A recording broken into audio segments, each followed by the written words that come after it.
Welcome to day 160 of the New Way.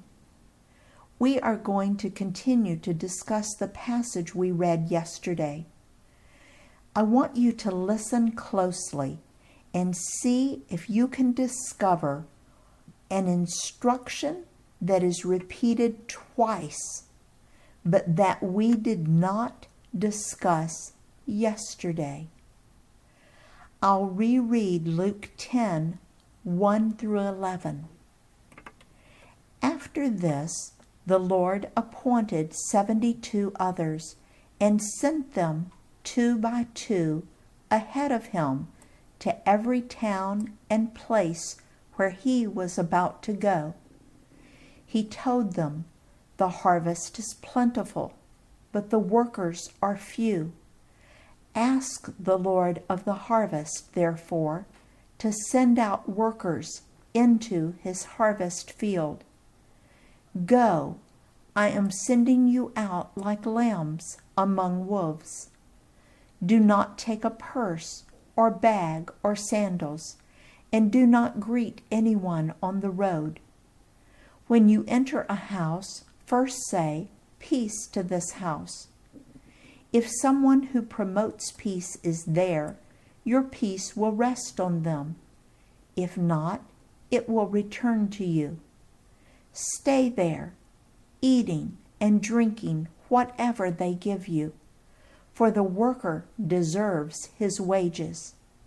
Do not move around from house to house. When you enter a town and are welcomed, eat what is offered to you. Heal the sick who are there and tell them, 'The kingdom of God has come near to you.'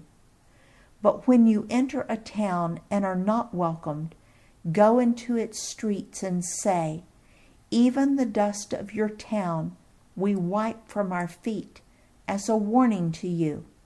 Yet be sure of this, the kingdom of God has come near.'" Did you find the repeated instruction? It's given in Luke 10, 7 and 8. I'll read it for you one more time. Stay there, eating and drinking whatever they give you, for the worker deserves his wages. Do not move around from house to house.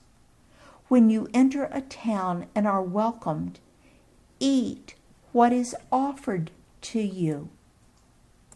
The instruction is, don't offend people by not eating their food. Several years ago, I had the wonderful opportunity to teach a seminar at Trust in God Baptist Church in the heart of Chinatown in New York City. I had to speak through an interpreter because they did not speak English. I taught for 3 hours in the morning and then 3 more hours in the afternoon. But in the middle, we had a delightful potluck. Everyone had brought wonderful, home-cooked Chinese dishes. Trouble is, I didn't recognize anything. And that's a problem because I'm allergic to many foods. They were all eager for me to try their dishes and kept putting things on my plate until it was piled high with a strange assortment of what was considered their favorite dishes. I couldn't speak their language, and my interpreter was busy elsewhere. So I just prayed that God would bless my food and my body, and that I wouldn't be sick before I finished the teaching. I tried to use the chopsticks provided, but was making a real mess of things. A sweet lady ran across the street to a restaurant and borrowed a fork for me. Everyone cheered when she came back, holding the fork like a prized possession. I was embarrassed, but so grateful.